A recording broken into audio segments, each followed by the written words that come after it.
somebody sent this to me, or they put it in the Discord. I seen people talking about Robert Garcia kind of revealed that Rayo got holes in the Gary Antuanne Russell fight, and historically, Al Haymon has favored Mexicans a lot, but not this one. And then there seems to have been some issues with Al Haymon and the Russells in the past.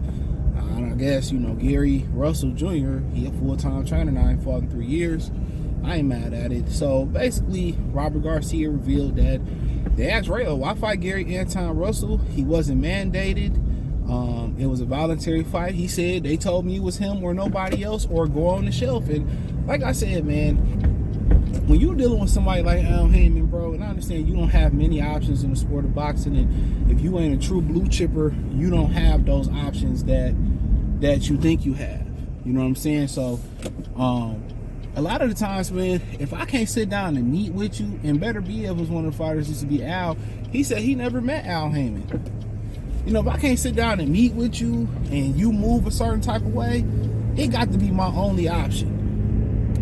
It has to be my only option. But nonetheless, a lot of these guys don't have options, and unfortunately for Rayo, they told him it was him or nobody else. And, in the voluntary, he didn't have a rematch clause. He said when they fought Pitbull Cruz, which I think Rayo might have been his first title defense, they said that Pitbull Cruz had a rematch clause. So, like I continue to say, man, boxing is a shitty business.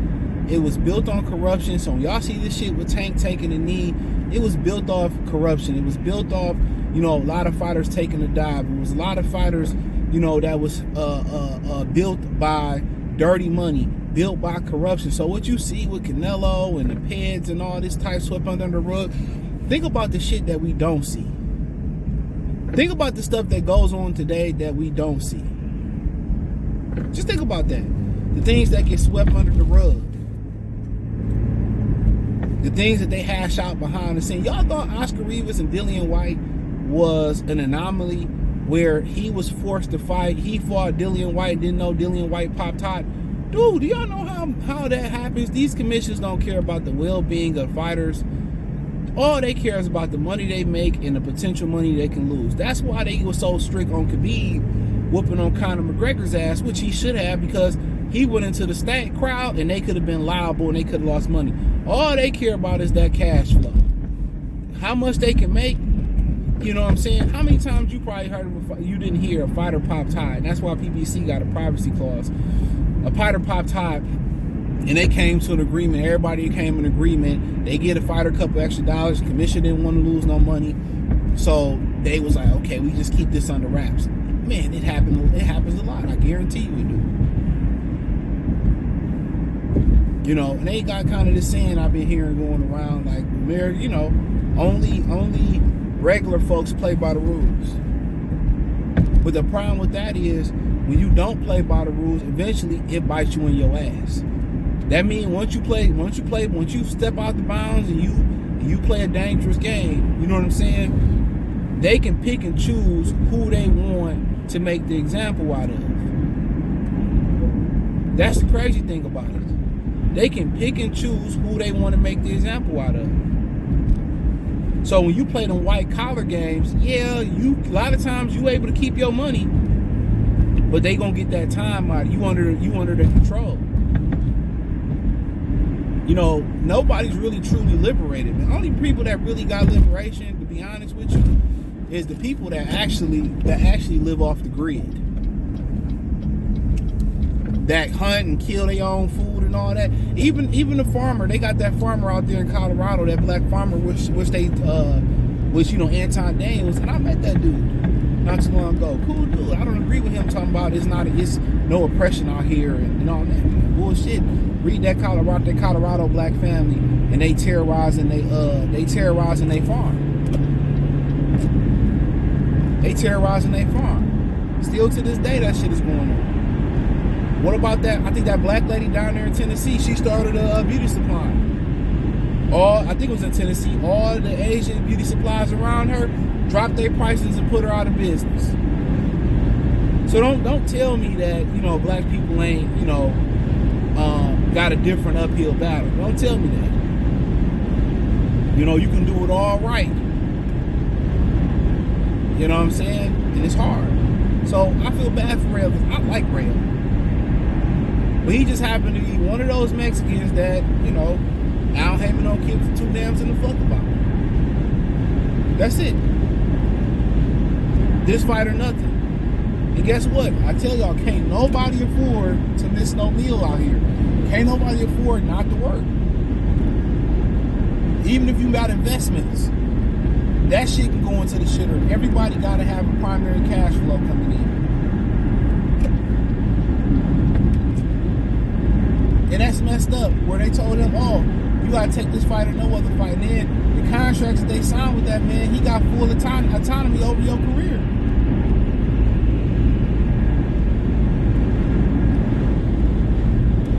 You can't step in a boxing ring unless he say it. You hear things about intellectual property as a fighter like crazy. And you'll be like, oh, that's just an anomaly. Bullshit. 50 Cent, that fighter Ryan Martin, go look up that contract. 50 Cent put a young black man in a slave deal. That shit that Kobe don't talk about when talking about 50 Cent. Anything Ryan Martin did outside the ring, 50 got a piece of. So when you got your own people, putting you in compromising position, you know what I'm saying? Who can you get money with? Who can you get money with?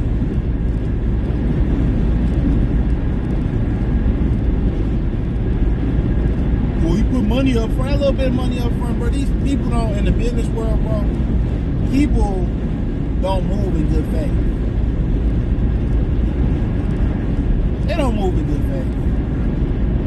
That's the number one rule. If you want to get into business, people don't move in good faith. I feel bad for Rayo. For Pitbull can have a rematch clause in this, but I can't. And even if he did what they told him to do, they gonna put him on the pine now. His only leverage was a title. They made this man's first title defense, which they tried to rob him the title of Pitbull, his first title defense. They tried to rob him coming out of that title fight, the title defense. They made a mess and go to the East Coast, and the challenger coming off a loss backyard.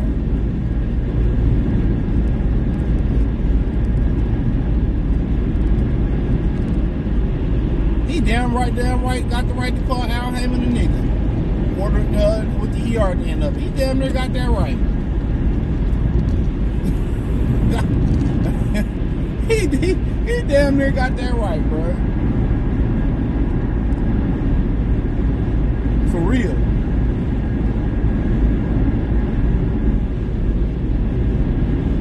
It is nasty work. The stickiest of the icky. Nasty work, man. Nasty work.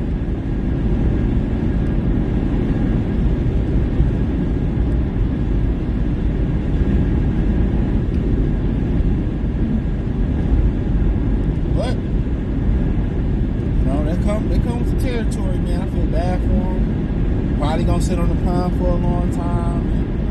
And, like I said before, sometimes you gotta deal the hand, you gotta play the hand you dealt. So you getting dirty, but I had to get a lot of people dirty.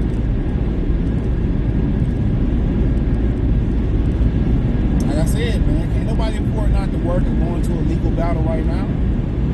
That system is just like the everyday system where it's designed to keep people broke. It's designed to keep people broke. In Hollywood, it's the same system. The agency gets your money. This part, the taxes get your money. By the time you get your money, you get 30% of what you actually made. Everybody getting a bigger, damn near bigger or as big a split as you get. It's no different in the boxing world.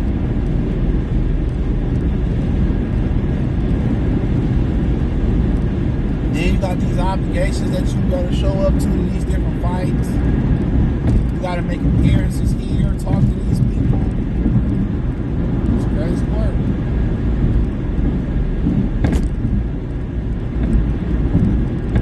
Crazy work, but guess